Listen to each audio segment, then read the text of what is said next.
குடிநீர் கேன்களுக்கு விதிக்கப்பட்ட 18% வரியை ரத்து செய்ய கோரி தனியார் கேன் குடிநீர் உற்பத்தி நிறுவனங்கள் காலவரையற்ற வேலைநிறுத்தத்தை தொடங்கியுள்ளதால் குடிநீர் தட்டுப்பாடு ஏற்படும் அபாயம் ஏற்பட்டுள்ளது. சென்னையில் உள்ள கேன் குடிநீர் உற்பத்தி நிறுவனங்கள் மற்றும் அதன் வர்த்தகம் குறித்த செய்தி தொகுப்பை இப்பொழுது பார்க்கலாம். தமிழகம் முழுவதும் சுமார் 1200க்கும் மேற்பட்ட கேன் குடிநீர் உற்பத்தி நிறுவனங்கள் உரிமம் பெற்று இயங்கி வருகின்றன.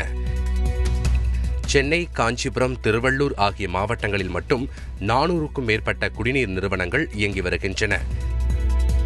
இதன் மூலம் சென்னையில் மட்டும் நேரடியாகவும் மறைமுகமாகவும் 15,000 பேர் வேலைவாய்ப்பை பெற்றுள்ளனர்.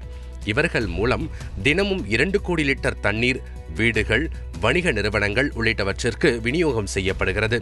1000க்கும் மேற்பட்ட வாகனங்கள் குடிநீர் கேன்களை கொண்டு செல்லும் பணியில் ஈடுபட்டு வருகின்றன.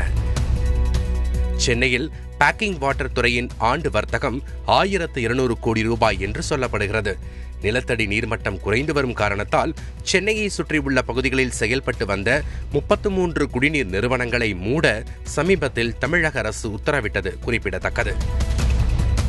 ஏற்கனவே கோடையின் தாக்கத்தால் குடிநீர் தட்டுப்பாடு தலைவிரித்தாடி வரும் நிலையில் இந்த வேலைநிறுத்த போராட்டம் சென்னை மக்களின் தாகத்தை மேலும் அதிகரிக்கும் என்றால் அது மிகையல்ல.